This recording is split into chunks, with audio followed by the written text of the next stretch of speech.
Buenas tardes para todos. Gracias por estar acá. Vamos a empezar con la primera clase de Fundamentos de Flebología 1. Vamos a dividir la enfermedad. Vamos a hacer un recorrido rápido acerca de la enfermedad venosa crónica. Yo sé que ustedes esto lo manejan ya espectacularmente, pero pues vamos a retomar y retocar algunos puntos importantes de la enfermedad en sí. Vamos a dividirla en dos porque es demasiado extenso, va a ser un resumen.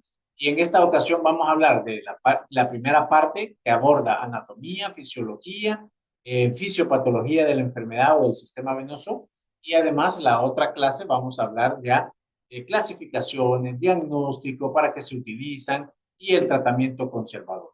¿Okay? Y ya teniendo ese preámbulo, pues vamos a arrancar con el otro módulo que va a ser el módulo de ecografía. Ok, vamos a hablar ahora una parte de la anatomía importante. Vamos a abordar la fisiología, todos aquellos factores que predisponen a la enfermedad y factores también que nos perjudican la enfermedad. ¿Okay? Vamos a hablar también de otra clasificación de factores modificables y factores no modificables. Y por último vamos a llegar a la fisiopatología. En la definición, hablando un poco de la enfermedad venosa, no nos ponemos de acuerdo todavía. Hemos llegado más o menos a un consenso entre diferenciar si le llamamos enfermedad venosa o insuficiencia venosa. Recuerden que desde hace muchos años existe esta patología y siempre se ha dicho, tiene una insuficiencia venosa, tiene varices, tiene mala circulación, le llamamos como sea. Pero realmente hemos llegado a la parte intermedia. ¿Cuál es la parte intermedia? Aceptar que los dos conceptos existen. Se le denomina enfermedad venosa crónica a toda la gama de síntomas que podemos tener en la enfermedad.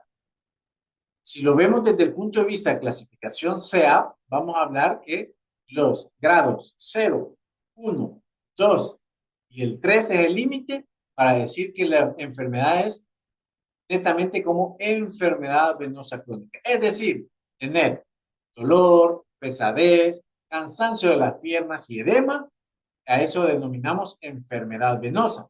La enfermedad venosa puede o no estar acompañado de incompetencia de las válvulas safenofemorales o safenococlínicas. Pero cuando llamamos insuficiencia venosa es cuando la enfermedad pasó a otro nivel y ya es insuficiente, ya está 100% corroborado que tiene incompetencia de las válvulas principales, femorales y popliteas.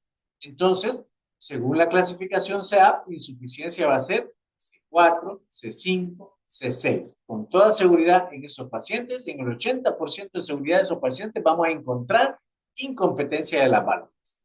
Ahora bien, ¿cómo definimos varice? La varice es cualquiera de las venas que tengamos, grado 1, 2 o 3, que esté elongada, dilatada y con reflujo, es decir, que tenga un flujo bilaminar, es decir, hay flujo y hay reflujo. Eso denominamos varice. La dilatación, la tortuosidad, la elongación de una vena, no importa si es grado 1, 2 o 3. Hablando un poco acerca de la anatomía, recordemos que macroscópicamente va a estar dividido en sistema venoso profundo, sistema venoso superficial, sistema venoso perforante. Algunos mencionan también el sistema venoso comunicante y macroscópicamente tenemos válvulas y bomba muscular que vamos a tocar. Realmente y microscópicamente la enfermedad venosa o el sistema venoso lo vamos a empezar a ver embriológicamente desde la quinta semana de gestación, donde yo ya voy a encontrar un esbozo cardíaco, voy a encontrar tres venas principales: la vena cardinal, la vena vitelina y las venas umbilicales. De la formación de estas tres van a derivar todo el sistema venoso de las extremidades superiores, tronco, pelvis y extremidades inferiores. Y así como nosotros podemos tener que acá vamos a ver que de las venas cardinales podemos tener también Recuerden, las venas cardinales es la parte superior, pero puedo también tener unas venas subcardinales que me va a estar dando a nivel del tronco, abdomen y más o menos a la región proximal de la parte renal, es decir, de la vena renal. Pero abajo, más abajo todavía, perdón, acá, la vena umbilicales, ¿ok? Nos van a estar dando la región distal a la parte renal. Y es ahí donde entramos en conjunto con las, eh, ¿cómo decirle? Los esbozos o el origen embriológico de las venas de las extremidades inferiores. Existen diferencias macroscópicas o macroanatómicas de las venas y las arterias. Realmente tienen las mismas capas, pero nosotros vamos a encontrar diferencias entre cada una de ellas. La capa más interna o la capa íntima o la túnica íntima está compuesta por las células endoteliales. Ambas existen igual tipo de células endoteliales. Podemos encontrar 4 tipos. La diferencia acá radica que nuestro endotelio a nivel de las arterias tiene unos pliegues biválvicos donde yo voy a encontrar las válvulas venosas. Las arterias no tienen. Posterior a eso, vamos a encontrar una capa subendotelial. Vamos a encontrar también una capa muscular que a diferencia de las arterias y las venas, el grosor marca la diferencia. Y esto nosotros lo vamos a ver clínica y radiológicamente. A mayor capa muscular, la arteria no se comprime. En cambio, la vena, como tiene poca capa muscular, pues es fácil comprimirla y verificar si tiene pulso, si tiene flujo con el ecodoppler o si se comprime, no existe la presencia de un coágulo o de un trombo. Y por último, la capa, esas son las capas medias, y por último, la capa más externa, que va a ser la túnica externa o adventicia. Esto es un esquema, un diagrama para que nosotros entendamos los compartimentos y es muy bonito entenderlo porque después en la ultra lo vamos a volver a utilizar y a ver. Nosotros tenemos 2 compartimentos. Vean, el compartimento superficial que va de la fascia profunda hacia la piel, a la dermis, que es el tejido celular subcutáneo, como vemos acá, y el compartimento profundo, profundo a la fascia muscular o fascia profunda. Ese es como el límite, pero el compartimento superficial lo vamos a dividir en 2. En superficial propiamente dicho, que es este, y el compartimento safeno, que es acá. Existe una fascia superficial, que es la que va a estar separándolo, y esa fascia superficial hace el compartimento safeno, que como su nombre lo dice, es exclusivo para la vena safena menor o safena mayor, y ahí es donde yo las voy a ir a localizar y a verlas ecográficamente. Voy a aprovechar de una sola vez porque yo puedo tener venas perforantes también.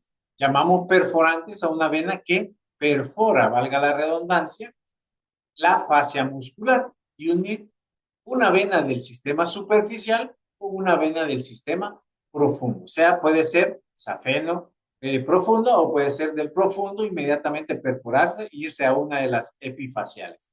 Epifaciales, arriba de la fascia. Así le vamos a denominar a todas estas que están afuera, epifaciales.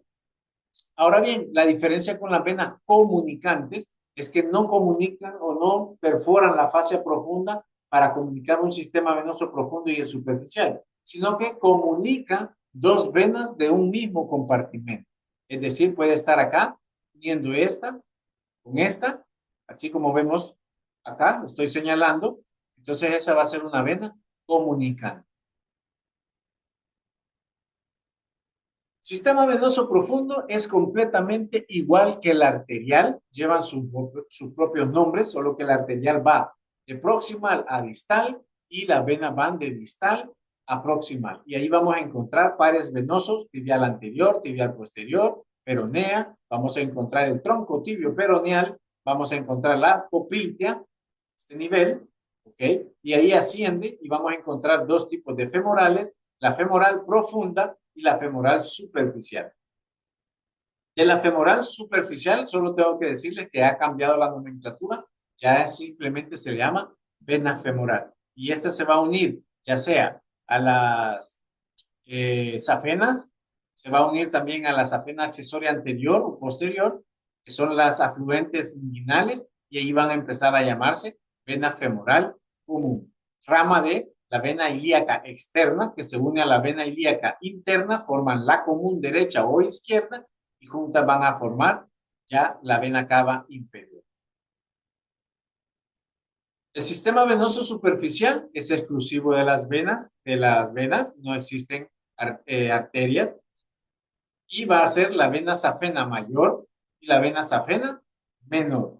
La vena safena mayor que discurre desde el maleolo, arranca desde la vena, desde el arco superficial del pie, y ahí se van a unir todas las metatarsiales y las interdigitales, el arco dorsal del pie, transcurre 2 centímetros adelante del maleolo, discurre toda la cara anterior y medial de la pierna, se hace posterior por los cóndilos femorales y surge nuevamente en la cara anteromedial del muslo como safena mayor. Y la safena menor arranca en el arco plantar profundo y se va prácticamente posterior al maleolo, luego asciende, ¿okay? Pueden existir dos ramas de vena safena menor, se unen y ya forman la propiamente dicha, aunque esta es una variante anatómica, puede estar una sola nada más, y corre en la cara posterior y va a llegar hasta la zona poplitea, donde existen ciertos porcentajes, frecuentemente desencadena, desemboca ahí, por eso existe una válvula safenopoplitea, pero no siempre, eso es así porque la variante anatómica donde ella surge no baja a la poplitea, sino que se va completamente recto haciendo este trayecto, ¿sí? A ir a desembocar a la vena safena mayor. A esta prolongación de la vena se le va a llamar extensión cefálica de la vena safena menor, antes conocida como vena de Giacomini. Ultrasonográficamente, es lo que yo les decía, vamos a identificar esta estructura, fascia superficial, fascia profunda y una vena ahí, que simula un ojo. Algunos le llaman el ojo egipcio, pero esto es la similitud y eso nos va a dar el toque mágico de que estoy ante la presencia de la safena. Esa es safena aquí, Estados Unidos, China, donde sea. A nivel de la región inguinal, rodilla, pierna, existen venas tributarias, las que nos competen más y las vemos radiológicamente, ecográficamente, mejor dicho, y a nivel clínico, es las tributarias de la vena safena mayor a nivel inguinal. Fue descrito en porcentaje por Garrido en 1975, ya casi 50 años, donde encontramos, nosotros podemos ver acá la unión safena femoral, femoral común, femoral, y acá están las válvulas prediostiales. Entonces, podemos ver esta, que es la epigástrica superficial, se ve claramente llegando allí, desembocando en la safena, se ve ecográficamente. Algunas veces, no, en el mismo plano no se puede ver las dos, pero podemos movernos y ver la circunferencia ilíaca superficial. Vamos a ver definitivamente la safena accesoria anterior y la safena acá, y la safena accesoria posterior que va a ir por acá a la par de la cutánea femoral. Esta cutánea femoral y las pudendas se ven con dificultad, se ven como circuitos más pequeños todavía, pero sí se pueden localizar hacia la región inguinal, hacia la región de los órganos internos femeninos o masculinos. También existen tributarias de la safena menor, ¿okay? Donde vamos a encontrar las venas subcutáneas de la región posterior de la pierna, algunas venas perforantes y anastomosis proximales y mediales que van a ir uniendo a la vena safena mayor. Algunos a estos les llaman no venas anastomóticas, sino que venas intersafénicas, es decir, migran de acá y se van a la región medial, y no solo de vena safena a vena safena, sea anastomóticas proximales o distales o simplemente intersafénicas. ¿Por qué? Porque son muy frecuentes acá, proximal, y son muy frecuentes acá, distales. ¿Qué hablar de las venas perforantes? Eso es un... Pero voy a tratar de resumírselo para que ustedes lean la literatura que ya está ahí en el Classroom y puedan revisarlo un poquito más. Las venas perforantes Si antes creíamos que era difícil aprendernos tanto nombre, hoy es peor. Entonces nos hemos complicado desde mi punto de vista. Realmente algunas perforantes, alguien le llama que las perforantes directas mayores son las safenas y las menores son estas. Llámese la de Basi, la perforante de Hunter, que es en el tercio medio del muslo, la de Boy, que es a la tibial posterior, o las tres de Coquette, que también determinan a la tibial posterior. Y hay indirectas, que son pequeños vasos que perforan las fascias profundas. Hay vasos intermusculares y tributarias. Pero todo esto ha cambiado. Y ya no solo tenemos por nombre Basi, May, Hunter, Boy, 3 de Coquette, sino que ha cambiado completamente la nomenclatura. Ya saben ustedes que las perforantes llevan flujo de superficial a profundo, ¿okay? Y es por eso que decimos que el sistema venoso profundo es el más importante. A través de él asciende toda la sangre, el 80% de las extremidades inferiores, y el sistema superficial solamente recoge el 20%. Y así hemos llegado a esto. Miren cómo era antes solo el aprenderse, de ubicarse anatómicamente la de Doyle, que es en el tercio proximal del muslo, la de Hunter, que es bien característica de la entrada del canal de Hunter, donde se mete la safena. Tenemos la de Boyd, que es en la tercio proximal de la pierna, la de Sherman, que es la parte intermedia. Algunos otros le llaman de Coquette 4, pero realmente dejamos Coquette 3, 1, 2, 3. Vamos a encontrarlo a 6 centímetros del suelo, a 12 centímetros, a 18 centímetros, a 24 centímetros y a casi a 30 o 32 centímetros, porque esa es otra nomenclatura a nivel ecográfico que el primer consenso internacional iberoamericano del sistema superficial ha determinado poderlo describir por centímetros desde el suelo. ¿Okay? A nivel posterior teníamos las de parte posterior del muslo, teníamos las gemelares, teníamos las oliogemelares. Y por aquí en las gemelares podemos encontrar también la de May. Pero viene y hoy cambia y le van a empezar a dar números, o sea, por sectores, por zona. Tenemos, imagínense, la zona 3 en la parte anterior, la zona 4 puede haber 2 o 3, y así sucesivamente. De verdad, completamente eh, relajo, mezclar unas cosas con otras, pero ni modo. Entonces, ¿ustedes cómo las van a aprender a reportarlas hoy día? Pueden ser usar nombres, pero ya van a quedar ustedes en desuso, sino que van a empezarlas a reportar por distancia a más o menos cuántos se encuentran del suelo. Ya les mencioné acá, todas estas 6, 2, para múltiplos de 6 más o menos, para que sea mucho más fácil. 6, 12, 18. Y aquí vamos 24, 32 para que nosotros las podemos utilizar. Y aquí utilizamos la de la rodilla. Y entonces la rodilla está más o menos a 12 y las de 2 están más o menos a 18 o 24. Ok, aquí hay más y un relajo. Bueno, las venas subcutáneas pueden clasificarse también acá. Esto ya es antiquísimo. Nosotros podemos encontrar 4 tipos o 3 tipos. Tipo 1 son las telangiectasias, que son aquellas que son menores a 1 milímetro. 0.1 a 1 milímetro. Las venas o varices tipo 2 o venulectasias o reticulares van de 1 a 4 milímetros. Estos están fusionados hoy día. Y la grado 3, la que yo les menciono, son aquellas que van de 3 a 8 milímetros. Ya estamos hablando de que pueden ser, recuerden que safenas varicosas. ¿Por qué? Porque la safena puede medir hasta 5 milímetros. Ya de ahí para allá entra en el rango de grado 3. O tronculares, le llamamos algunos. Venas varicosas más de 8 milímetros.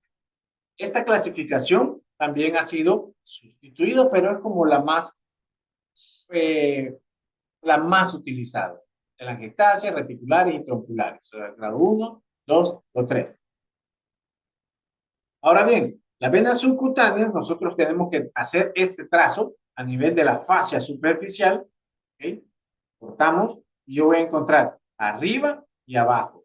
Todo lo que esté abajo, como les dije al principio, es vena perforante. Todo lo que esté hacia arriba es vena epifacial. ¿Okay? Las válvulas venosas es una prolongación una elongación de la capa íntima, de la capa endotelial de las venas. Hacen un repliegue, son bivalvas para que poder evitar. Cuando nosotros marcamos la apertura para el paso del flujo normal y el cierre inmediatamente, como vemos acá en la imagen, para evitar el reflujo. Cuando esto no existe, por esta razón, algunos mencionan que es daño genético de la válvula, hoy se sabe que no, que es prácticamente la elongación de la vena que hace que, como es una capa, se va elongando o aguadando y entonces empiezan a trabajar mal. O hay una separación extremada y entonces las válvulas siempre dejan un espacio acá libre donde genera el reflujo.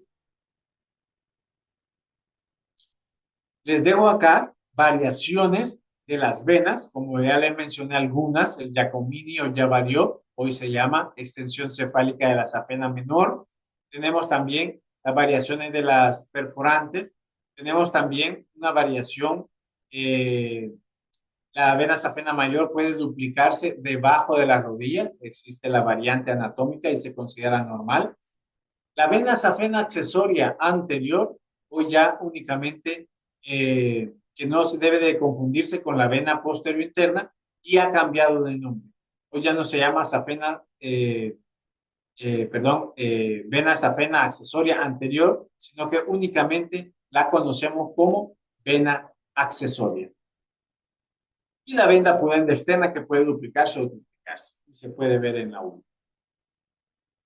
Vamos a ver acerca de la fisiología del sistema venoso. Bueno, sabemos nosotros las funciones de las venas, además de llevarnos la sangre hacia el retorno venoso, hacia el corazón o los pulmones, también es termorregulador, al igual que la piel. Además, evita el reflujo. Las venas con sus válvulas fisiológicamente evitan que nosotros tengamos ese flujo retrógrado hacia abajo y que sea siempre un flujo anterógrado y fásico, es decir, dependiente de la respiración. Y por último, nos ayuda con la poscarga del corazón, que es el llenado del mismo, y para tener un buen gasto cardíaco. Entre algunas funciones de las venas.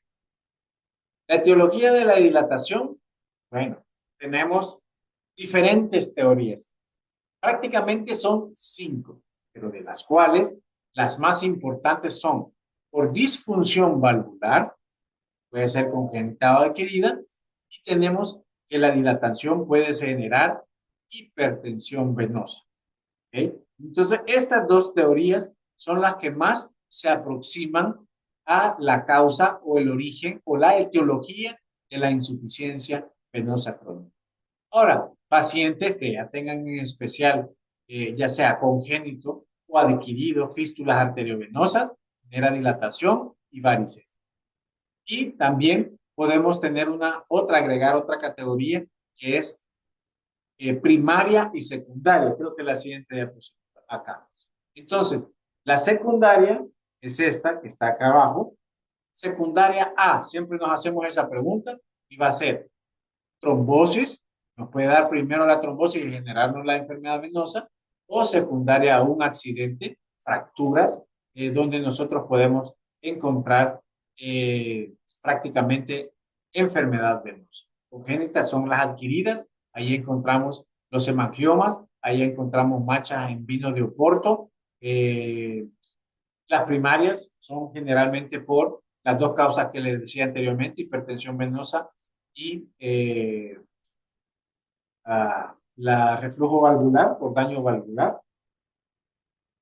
Y en la etiología se habla mucho hoy día del endotelio. Ustedes saben que es una pieza clave que lo habíamos dejado de estudiar y últimamente ha retomado mucho. Desde el punto de vista, siempre nos enseñaban que el endotelio era diferente para las venas y era diferente para las arterias. Que las venas, el flujo era para arriba y fásico y que las arterias son trifásicos. Y siempre lo habíamos separado y nos enseñaron así. El problema venoso es sentir caliente, pesadas, hinchadas las piernas y que lo arterial es sentir frío, negro, los dedos, etcétera. Pero hoy se sabe que eso ah, se ha retomado mucho el estudio del endotelio y se ha llegado a la conclusión que el endotelio es el mismo. Por lo tanto, el tratamiento tiene que ser match entre las arterias y las venas. No es eso de que las arterias se tratan con estos medicamentos anticoagulantes y que las venas se tratan con estos medicamentos venoactivos. No, tiene que ser un match.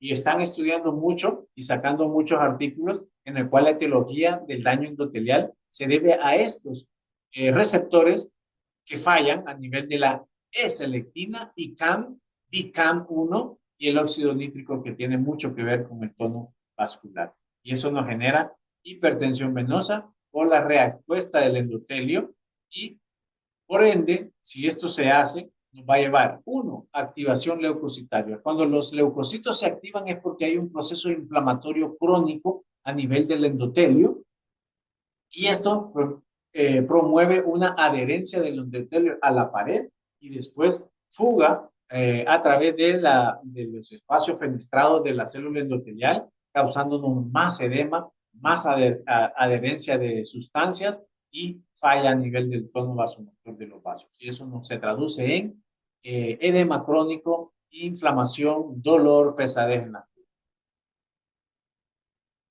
Como les mencioné, existen factores que lo puedo clasificar también así, como factores congénitos y factores adquiridos. Los factores congénitos para la enfermedad en su etiología, edad, a mayor deterioro de las venas. Dos, el sexo. Sabemos que de 4 o 5 mujeres hay un hombre en el cual repercute la edad. La herencia, la disminución de la producción de proteínas, daños a nivel de los receptores BCAM y CAM, selectina, también son congénitos. La raza está asociada a la enfermedad venosa más a blanquitos caucásicos que a raza negra. Y los que podemos, los adquiridos, los que sí podemos hacer algún cierto grado de intervención para disminuir el desarrollo de la enfermedad es, uno, la exposición al calor, a los saunas, genera vasodilatación y más varices. Dos, nuestro quehacer, nuestro trabajo, el pasar mucho tiempo sentado, mucho tiempo parado, genera varices. La obesidad, los múltiples embarazos, el sedentarismo, que no es lo mismo de la obesidad. Uno es estar gordo y el otro es no hacer ejercicio o actividad física. En eso podemos, todos estos factores podemos incidir de una forma positiva para mejorar el estado de la enfermedad o prevenirla que no se desarrolle. Y eso tiene que ver con lo siguiente, es la fisiopatología. Tenemos factores, miren, centrífugos hacia abajo, como por ejemplo el efecto de la gravedad, y tenemos también el aumento de la presión intraabdominal, la obesidad nos da eso, que genera una mayor fuerza hacia abajo y por ende mayor reflujo, la viscosidad de la sangre y algo que llaman los cardiólogos, hay un bisafronte y un bisatergo. El bisafronte es la resistencia al flujo que opone todas las paredes o el circuito del corazón-vena, nos afecta fisiopatológicamente la enfermedad. Pero también tenemos las fuerzas centrípetas, que son las que favorecen para allá.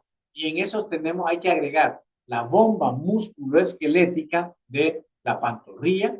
Tenemos también la presión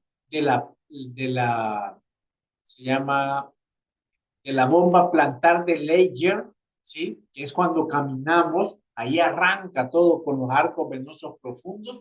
Entonces esa es otra bomba venosa muscular que nosotros tenemos. El bisatergo, que es el residuo de la fuerza propulsora del ventrículo, que nos ayuda a generar un poco de succión y llegada de sangre acá a nivel del corazón. Las válvulas que también ejercen una función importante para favorecer ese flujo anterógrado fásico y la respiración. Pues podemos mencionar que fisiopatológicamente podemos tener dos tipos de enfermedad venosa. La primaria, que es la mayoría de los casos que hablábamos de dos cosas, de daño valvular aumento de la presión hidrostática o aumento de la presión venosa. Y tenemos la secundaria, que solamente se da en un tercio de los casos. Secundario puede ser a una trombosis, secundario puede ser a una fractura, a un proceso de traumatismo. Y esto es prácticamente parte de la fisiopatología de la enfermedad venosa y de la úlcera. Si nosotros tenemos incompetencia valvular, va a haber disminución del retorno venoso, acúmulo de sangre con reflujo, aumento de la pared abdominal de la presión venosa, y la presión venosa nos va a dar estasis venosa.